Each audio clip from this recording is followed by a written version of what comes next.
Hey, what's up, coaches? Coach Tim here with another video.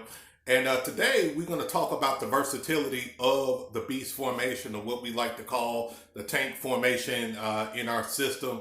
A lot of you have had concerns about running this formation based on your talent level and your personnel. So hopefully I can help you and give you some ideas to incorporate the beast formation into your system. So let's get to it. So this is our base formation. We like to call it the tank formation. We like to run either tank right or tank left. This is personally my favorite formation right here because you can hide the ball a lot, and it's just extremely hard for teams to get any kind of penetration. And if you have a quarterback who is very instinctive, he will have a field day with picking apart the defense. Now, something that I do want you guys to understand and realize is all these running backs or beast backs, tank backs, whatever you want to call them, I run all of my guys, okay? And I'm going to run these guys according to their skill level in terms of I got our starting quarterback. He was like a jet, okay? If he gets a running lane, he is gone, okay? But then I had a more balanced back who will run you over, but he also had the instincts to hit his hole and score at will. And then I had two really speed backs and shifty guys as well that was just hard to bring down, and I ran those guys accordingly, okay? So you want to run this formation if you got a quarterback who is just really instinctive and can read the lanes and can go. All right. So let's say, for example, I want to answer a question that somebody had. What if a team keeps submarining around the backside? Well, you can always move this quarterback to a shotgun set to give him more speed.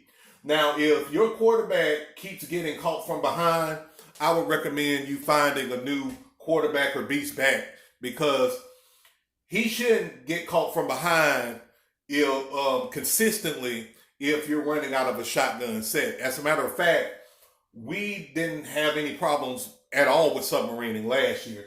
So either it's something up with your weak side tackle, or you just have too slow of a player. And if that's the case, I would recommend actually going under center, okay? Or going to, let me see, our even set here, okay, which we'll talk about in a minute. So another thing, let's say, for example, if you know you have a lot of speed on your team and you can beat teams with speed, you can go to a wide set. We like to call this our tank wide set, okay? And basically what we do is we move these tank backs over and we just kick out. We kick guys out and we kill them with speed to the outside. We do a lot of, I guess, stretch sweeps, if you would like to call it that. And we've scored a lot with teams who was just not as athletic as us, or they adjusted to the inside and we just had a field day to the outside with them. So this other formation is our even formation. Now, we like to run this if a team does like the submarine. We only had to do this in our all-star game, okay?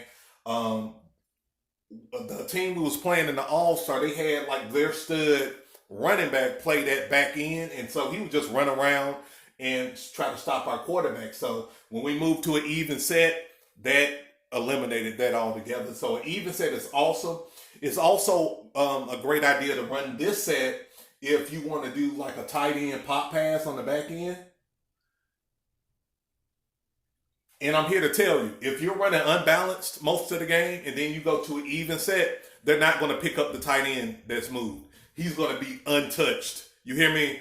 Untouched. So another formation we like to go with that some of you guys said, do y'all have do y'all run any kind of spread, or do y'all run any kind of pass plays? We do. We go into what we call our spread package, our tank spread package here.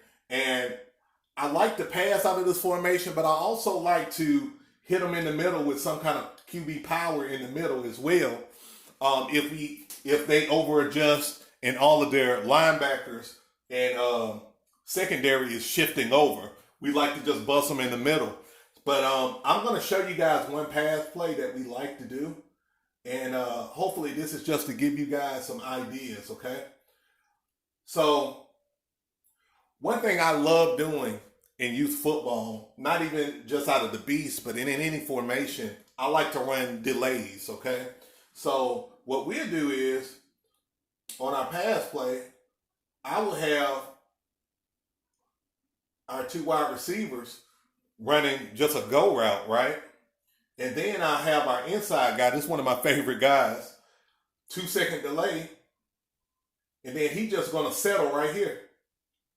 He's going to be wide open. He's going to be wide open every time. And if he don't score with this play, he's going to get you a first down. And that's something we like to run. Another thing we like to run with this guy, same thing, we'll have these two guys flushed out. We'll do another 2-second delay, and he'll just roll out. He'll roll out, the QB rolling out, and the QB just hit him in stride, running to the outside. Beautiful play. And so, you know, you can do so much damage with this because, again, you got numbers. You know, you could use this guy to do something. I mean, you can use this guy to run, you know, some type of skinny post or something.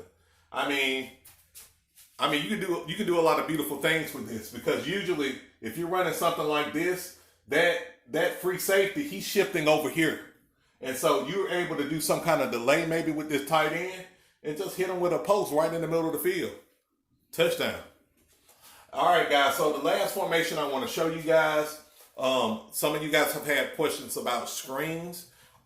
We like to run this. We call this Super Saiyan. This is kind of a special formation for us. And basically what we like to do is to sail like we do in a power. We sell it. And with our running back here, I don't know if you guys can see it, with our running back here, he's going to fake like he's blocking. And then he's just going to come back out for a screen. Make sure that your running back, though, is not behind the quarterback. You don't want to fumble, right? Just make sure the screen is on point. I like for my quarterback to throw a little bit ahead, just in case if the running back do drop the ball, it's an incomplete pass and not a fumble. And we ran this a lot in practice. We didn't run it a lot in games just because we didn't have to. But we did a lot of damage in our scrimmages. And if you got enough kids, I would definitely encourage you to test everything you do in your scrimmages if you got enough kids on your team. If you don't have enough kids, do a 7-on-7 or 6-on-6. We did that a lot. And again, the kids are getting a lot of in-game experience, and it also makes them extremely competitive. So that's a coaching tip there. So that's pretty much sums it up for this video, guys. I really hope that this helped. If you have any questions, feel free to send me a private message. If you're on Facebook, if you are watching this on YouTube, do me a solid and subscribe to this channel and like this video. It'll be greatly appreciated. Again, guys, if you got any questions, I'm an open book. Just shoot me a message. Again, this is Coach Tim. You have a good day. Peace.